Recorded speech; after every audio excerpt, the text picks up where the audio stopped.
Hi guys, welcome back to our YouTube channel crypto seeker. నేను నిన్నే ఒకటి decide అయ్యాను. నేను ఆల్రెడీ ఏదో పిచ్చి పిచ్చిగా వీడియోస్ చేస్తున్నాను, ఇది డౌన్లోడ్ చేసుకోండి, ఇది మైన్ చేసుకోండి, ఇది ఫ్రీగా వస్తుంది అది అని. బట్ నాకు అనిపించింది, అసలు మీరు ఎందుకు చేసుకోవాలి? నా వీడియోస్ చూసి మీరు అసలు ఎందుకు డౌన్లోడ్ చేసుకోవాలి, ఎందుకు మైన్ చేసుకోవాలి అని నాకు అనిపించింది. ఆ తర్వాత చెప్దాం అనిపించింది, ఫ్రీ మైనింగ్ యాప్స్ ఇప్పట్లో ఎవ్వరూ నమ్మట్లేదు, అది ఎందుకు అని అనిపించింది నాకు. సో అది చెప్దామని ఇప్పుడు ఒక సిరీస్ చేద్దాం అనుకుంటున్నాను. అసలు ఇప్పుడు సపోజ్ నా వీడియో ర్యాండమ్గా ఎవరికైనా వెళ్ళింది అనుకోండి, అతనికి అనుకుంటాడు ఏంటి ఫ్రీ మైనింగ్ యాప్స్, ఎప్పుడు ఏదో ఒకటి, అసలు ఏంటి, ఎందుకు చేయాలి అని అనుకుంటారు. అదే వాళ్ళకి క్రిప్టో గురించి నాలెడ్జ్ ఉంటే, వాళ్ళకి కొంచెం ఐడియా ఉంటే, వాళ్ళకి ఓకే ఇది ఏదన్నా పనికి వస్తుందేమో అని అనుకుంటారనమాట. అందుకని ఇప్పుడు నేను ఇది ఒక సిరీస్ చేస్తున్నాను. ఇక్కడ మీకు కనిపిస్తుంది కదా, ఇప్పుడు ఈ సిరీస్ చేస్తున్నాను. ఫస్ట్ ఈ వీడియోలో బిట్ కాయిన్ యొక్క హిస్టరీ చెప్తా, ఆ తర్వాత వీడియోస్లో ఇథీరియం, బిఎన్బి, సోలానా అలాగే మీమ్ కాయిన్స్ యొక్క హిస్టరీ చెప్దాం అనుకుంటున్నాను. సో అందుకని ఇప్పుడు ఫస్ట్ ఈ బిట్ కాయిన్ గురించి చెప్దాం అనుకుంటున్నాను. సో ఈ వీడియో ఏంటంటే బిట్ కాయిన్ గురించి. కొంచెం జాగ్రత్తగా వినండి, మీకు ఒక ఐడియా వస్తుంది అసలు బిట్ కాయిన్ ఎలా స్టార్ట్ అయింది, అసలు ఎవరు స్టార్ట్ చేశారు, అది ఎందుకు హిట్ అయింది, స్టార్టింగ్లో ఏం జరిగింది, ఇప్పుడు ఏం జరుగుతుంది అన్నీ చెప్తాను. ఒక్కసారి కొంచెం కాన్షియస్గా కొంచెం జాగ్రత్తగా వినండి. ఫస్ట్ బిట్ కాయిన్ని సతోషి నకమోటో అనే ఆయన ఉంటాడు. ఆయన బిట్ కాయిన్ని తయారు చేసిన ఆయన సతోషి నకమోటో. ఆయన 2008 అక్టోబర్లో చెప్పాడనమాట. అప్పుడు వైట్ పేపర్ అని ఉంటుంది, అంటే ఇప్పుడు ప్రాజెక్ట్స్కి వైట్ పేపర్, దాని డీటెయిల్స్ ఉంటాయి కదా, అలాగా 2008 అక్టోబర్లో ఆయన వైట్ పేపర్ రిలీజ్ చేశాడు. దేనికి? బిట్ కాయిన్ ఇలాగా మనం ఒక క్రిప్టో కరెన్సీ, అంటే ఒక ఓన్ డిజిటల్ కరెన్సీ మనం తయారు చేస్తున్నాము. ఆయన అప్పుడే, అంటే ఈ క్రిప్టో కరెన్సీ ఈ బిట్ కాయిన్ ఎప్పుడు ఇంట్రడ్యూస్ అయిందంటే, ఈ డిజిటల్ కరెన్సీ కూడా రాకముందు. అంటే డిజిటల్ కరెన్సీ అంటే ఏంటి? ఈ ఫోన్పే, గూగుల్ పే ఇవన్నమాట. ఇవి కూడా రాకముందు వచ్చింది క్రిప్టో కరెన్సీ. అందుకని చెప్పి స్టార్టింగ్లో ఎవరు నమ్మలా. ఒకవేళ ఈ డిజిటల్ కరెన్సీ ఇప్పుడు కనుక బిట్ కాయిన్ లాంచ్ అయింటే, అది స్టార్టింగ్లోనే అందరూ నమ్మేవాళ్ళు. ఎందుకంటే మనం ఆల్రెడీ డిజిటల్ కరెన్సీ ఫేస్ చూసాం కాబట్టి, ఆన్లైన్ ట్రాన్సాక్షన్స్ చేసాం కాబట్టి, క్రిప్టోతో కూడా ట్రాన్సాక్షన్స్ చేయొచ్చు అని నమ్ముతారు. బట్ అది అప్పుడెప్పుడో వచ్చింది కాబట్టి స్టార్టింగ్లో ఎవరూ నమ్మలేదన్నమాట. ఏంటి ఇదేంటి, అసలు ఇలా ఎలా పాసిబుల్, ఇవన్నీ చెప్పారు. అది ఈ క్రిప్టో కరెన్సీ ఆయన ఏమని చెప్పాడంటే, క్రిప్టో కరెన్సీ అనేది డీసెంట్రలైజ్డ్ మనీ అని. అంటే digital currency not controlled by any government or bank. అర్థమవుతుందా? అంటే గవర్నమెంట్, బ్యాంకు కంట్రోల్ చేయవు ఈ కరెన్సీని, మనమే కంట్రోల్ చేస్తాం. ఇప్పుడు డాలర్ వాల్యూ ఉందనుకోండి, డాలర్ వాల్యూ అనేది గవర్నమెంట్ కంట్రోల్ చేస్తుంది. మీకు ఎలా చెప్పాలి, ఇప్పుడు రూపీ వాల్యూ ఉంది, రూపీ వాల్యూ ఎప్పుడో 2000 ఆ టైంలో చాలా తక్కువ, అంటే దాని నెంబర్ తక్కువ. అంటే ఇప్పుడు అప్పుడు ఎంత, ఒక 30 రూపీసో ఎంతో ఉండేది అనుకోండి రఫ్గా, నాకు తెలీదు, జస్ట్ అప్రాక్స్గా చెప్తున్నా.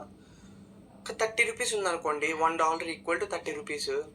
బట్ ఇప్పుడు $1 నియర్లీ 987 అలా ఉంది. అంటే దాని మీనింగ్ ఏంటంటే, నెంబర్ వాల్యూ పెరుగుతుంటే నెంబర్ పెరుగుతుంటే వాల్యూ తగ్గిపోతున్నట్టు. ఇప్పుడు 30 నుంచి 87 వరకు పెరిగింది అంటే దాని మీనింగ్ వాల్యూ ఎక్కువ అని కాదు, వాల్యూ తగ్గిపోయిందని.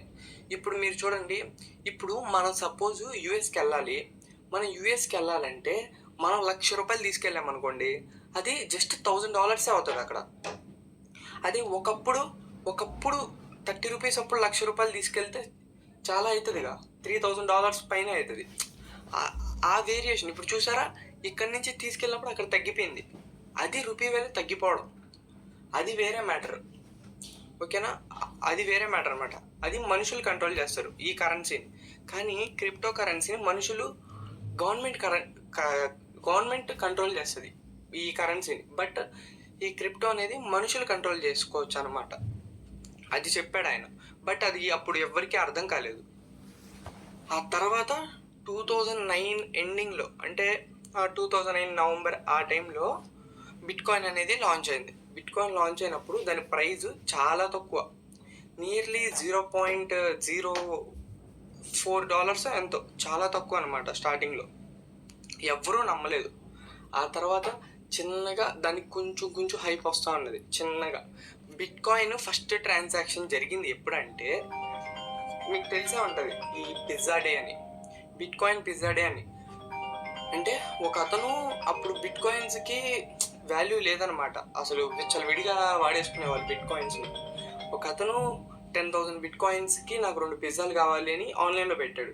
ఇప్పుడు వేరే అతను ఆ 10,000 బిట్ కాయిన్స్ని తీసుకొని అతనికి 2 పిజ్జాస్ ఇచ్చాడనమాట. దాన్ని మనం బిట్ కాయిన్ పిజ్జా డే అని కూడా పిలుచుకుంటాం.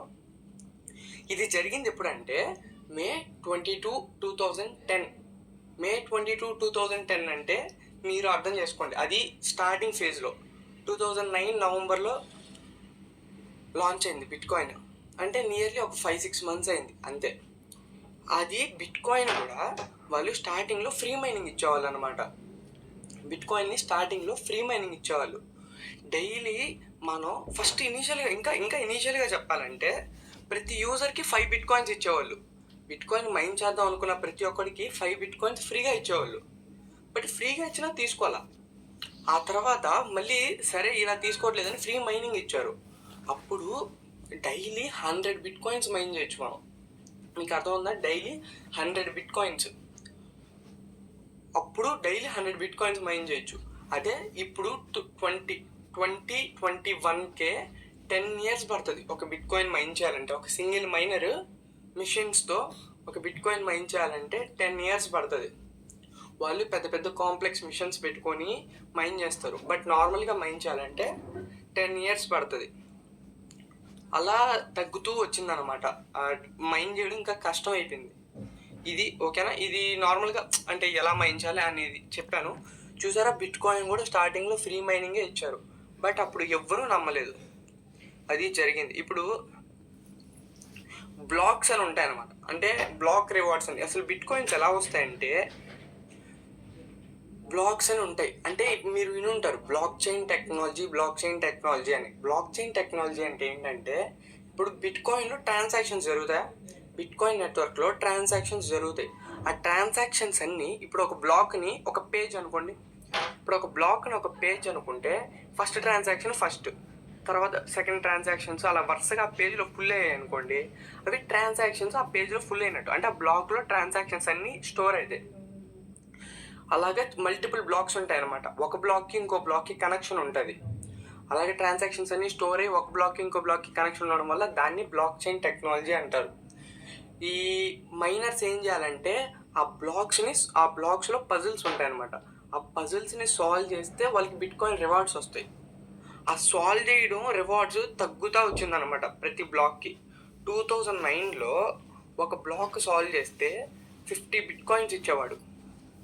అంటే 2009లో ఈజీ అనమాట బ్లాక్ని సాల్వ్ చేయడం. ఎందుకని? అప్పుడు ట్రాన్సాక్షన్స్ ఎక్కువ ఉండేవి కాదు కదా, బ్లాక్లో ఎక్కువ ట్రాన్సాక్షన్స్ ఉండేవి కాదు, పజిల్స్ కూడా ఎక్కువ ఉండేవి కాదు, ఈజీ అయిపోయేది. బట్ హావింగ్ అంటే హాఫ్ అవుతూ ఉంటుంది అనమాట. అలా తగ్గుతూ ఇప్పుడు చాలా తక్కువ. బిట్ కాయిన్ని ఒక బ్లాక్ని సాల్వ్ చేసినా చాలా తక్కువ వస్తుంది. మీరు హావింగ్ చూడండి, ఇక్కడ గ్రాఫ్ డిస్ప్లే చేస్తాను చూసారా. 2009లో 50, ఆ తర్వాత 25, ఆ తర్వాత 12.5, అలాగా హాఫింగ్ జరుగుతూ ఇప్పుడు చాలా తక్కువ ఉంది. చూసారా ఇప్పటికి ఎంత తక్కువ ఉందో చూడండి. అలాగనమాట 3.12 ఉంది ఇప్పుడు ఒక బ్లాక్. అంటే ఒక బ్లాక్ని సాల్వ్ చేయడం చాలా కష్టం. అండ్ ఇంకొక ప్లస్ పాయింట్ ఏంటంటే, స్టార్టింగ్లో ఎవరికి తెలీదు బిట్ కాయిన్ని, ఎవరు అంత ఐడియా ఉండేది కాదు. అండ్ ఎక్కువ మంది కూడా మైండ్ చేసే వాళ్ళు కాదు. ఎందుకంటే అప్పట్లో అంత టెక్నాలజీ లేదనమాట. అంటే కంప్యూటర్స్ ఇలా మైండ్ చేయడం, కంప్యూటర్స్ ఎక్కువ మంది దగ్గర కంప్యూటర్స్ ఉండేవి కాదు, అలాగే ఇంటర్నెట్ ఉండేది కాదు. సో అందరి దగ్గర కాయిన్స్ కొంచెం తక్కువ ఉండేవి, ఉన్న వాళ్ళు కూడా వేస్ట్ చేసుకునేవాళ్ళు. అండ్ ఇంకొక ప్లస్ పాయింట్ ఏంటంటే, బిట్ కాయిన్ యొక్క టోటల్ సప్లై ఓన్లీ 21 మిలియన్ మాత్రమే. 21 మిలియన్ మాత్రమే. అది ఇంకొక ప్లస్ పాయింట్ అనమాట. అంత తక్కువ సప్లై ఉండడం వల్ల డిమాండ్ ఎక్కువ ఉంది. అంటే సప్లై తక్కువ ఉంటే ఎప్పుడైనా డిమాండ్ ఎక్కువ ఉంటుంది. అందుకనే బిట్ కాయిన్కి అంత వాల్యూ అనమాట. ఇప్పుడు 2025కి ప్రజెంట్ 19.7 మిలియన్ బిట్ కాయిన్స్ సర్క్యులేషన్లో ఉన్నాయి. అంటే ఇంకా 1.3 మిలియన్ బిట్ కాయిన్స్ రావాలి. ఆ 1.3 మిలియన్ బిట్ కాయిన్స్ని ఇంకా 115 years టైం ఉంది దానికి మైన్ చేయడానికి. వాళ్ళు మైనింగ్ టైం ఇస్తారనమాట. ఆ టైం వరకు అవి హాఫింగ్ జరుగుతూ పోతుంది. అలాగే ఇంకా 115 years ఉంది. ఓన్లీ 1.3 మిలియన్ బిట్ కాయిన్స్ మాత్రమే ఉన్నాయి ఇంకా. అంటే చూడండి వాల్యూ ఎంత పెరిగిపోతుందో తర్వాత ఫ్యూచర్లో. ఇలాగా మైన్ చేయడం కష్టం అవుతూ వచ్చిందనమాట. మైన్ చేయడం కష్టం అవుతూ రావడం వల్ల, డిమాండ్ పెరగడం వల్ల, సప్లై తక్కువ ఉండడం వల్ల బిట్ కాయిన్ ప్రైస్ అనేది అలా పెరిగింది. బిట్ కాయిన్ మీకు తెలుసా, బిట్ కాయిన్ $1 హిట్ అయింది 2011లో. బట్ $1000 హిట్ అయింది ఎప్పుడు తెలుసా, 2013లో. ఆ 2 yearsలోనే $1000 హిట్ అయింది. 2009 ఎండింగ్లో లాంచ్ అయ్యి $1 హిట్ అవ్వడానికి నియర్లీ 1 year పట్టింది. బట్ $1000 హిట్ అవ్వడానికి 2 yearsలో $1000 హిట్ అయిపోయింది. సో అలాగా బిట్ కాయిన్ అనేది పెరుగుతూ వచ్చిందనమాట. ఈ హాఫింగ్ జరుగుతూ ఉండడం వల్ల అన్నీ ఇప్పుడు కాపీ అయినాయి బిట్ కాయిన్కి. ఈ హాఫింగ్ ఇలా చేయాలి, హాఫింగ్ అది అని ఇప్పుడు అన్నీ కాపీ అయ్యాయి అనమాట. ఇది బిట్ కాయిన్ హిస్టరీ. మీరు ఇంకా అనుకుంటా ఉండొచ్చు, ఫ్రీ మైనింగ్ గురించి మీకు ఇంకా డౌట్ ఉంటే మీరు బిట్ కాయిన్ గురించి తెలుసుకోండి. బిట్ కాయిన్ కూడా ఒకప్పుడు ఫ్రీ మైనింగ్ ఇచ్చేవాళ్ళు, ఇప్పుడు కూడా ఫ్రీ మైనింగ్ చేస్తున్నారు. కాకపోతే అది కాంప్లెక్స్ అయింది అనమాట. ఆ మైనింగ్ చేయడం కాంప్లెక్స్ అయింది. మీరు అది తెలుసుకోవాలి, ఓకేనా. ఫ్రీ మైనింగ్ అంటే వేస్ట్ అని కాదు. ఈ కాయిన్స్ని ప్రజలు ఇప్పుడు ఎప్పుడైనా క్రిప్టో కరెన్సీ అనేది ప్రజల్లో ఎక్కువ ఉంటేనే దాని వాల్యూ ఎక్కువ ఉంటుంది. సో వాళ్ళ కాయిన్స్ని ఎలా పంచాలో తెలియక ఈ ఫ్రీ మైనింగ్ అనేది చేస్తున్నారు. అర్థమవుతుందా? ఫ్రీ మైనింగ్ అంటే వేస్ట్ అని కాదు. మనం వందల వేల ఫ్రీ మైనింగ్ ప్రాజెక్ట్స్ వస్తాయి. బట్ మనం వెతుక్కోవడం కరెక్ట్గా వెతుక్కోవాలి. మనం వెతుక్కునే దాన్ని బట్టే ఉంటుంది, ఓకేనా. That's it guys. ఇది ఈరోజు వీడియో. నెక్స్ట్ నేను ఇథీరియం గురించి చేస్తాను వీడియో. ఇథీరియం ఇంకా కొంచెం కాంప్లెక్స్ ఉంటుంది. ఇథీరియం బ్లాక్ చైన్ ఉంటుంది, దానికి నెట్వర్క్ ఉంటుంది, అదంతా ఉంటుంది. ఇథీరియం గురించి కూడా చెప్తాను, ఓకేనా. మీకు వీడియో నచ్చితే సబ్స్క్రైబ్ చేసుకోండి. ఇంకా సిరీస్ చేస్తాను. అలాగే టెలిగ్రామ్ ఛానల్లో నేను డైలీ అప్డేట్స్ ఇస్తూ ఉంటాను క్రిప్టో గురించి.